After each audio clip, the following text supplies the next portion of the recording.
I don't need a hero. Here's why. To me, the day had broken me. Internally impaired, you see. Not physically, well, like I had the reason to feel a bit sad.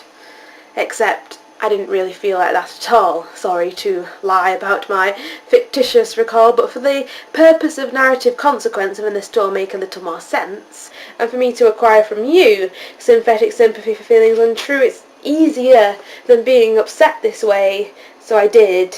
I had a terrible day.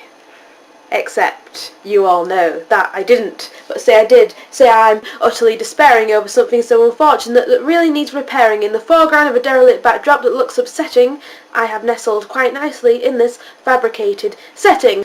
It'll look very miserable, and for all, my face would be shadowy, my feelings withdrawn, my manner would be tepid, and my mood low. And to hastily slide back to topic, I would look for a hero to free me from depressive, chronic hooks. I search curiously through comic books, and strictly for the purpose of narrative ease, just play along and believe I have a stash of these. Now, I'm not really into this sort of stuff, so please forgive me, comic buffs. I don't want to put any real fan to shame, but I think I mixed up a few of the names. Like the webby man with the red suit, with the wrists with which white webbing shoots, and that other guy, superb gent, the one that hangs out with Clark Kent. Now that guy is a hero so incandescent, but there is one glowing flaw present.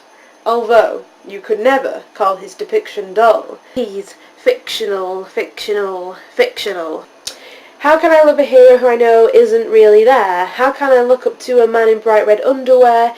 If I was dangling upside down off a burning building wrecked, the only thing being spared that day would be my self-respect. And I've checked, there's nothing left to inspect. Comic book heroes are just not someone I'll heed. Penciled, rutching biceps, just not what I need. So I feed my more as I read about Gulliver, Scout, Robinson Crusoe, always aware that their stories aren't true. So sorry, Mr. Daniel Defoe, congrats on the book and all that, and although you could never call his depiction dull, he's fictional.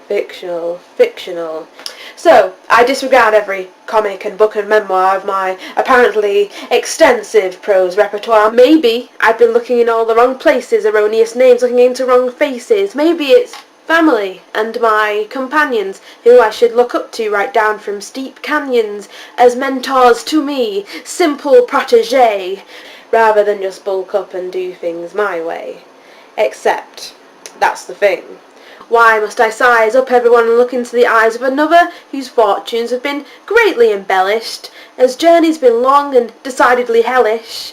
I can save my own life quite easily. I don't need to wear PVC. I don't need someone to behave heroically. The hero, dare I say, is me.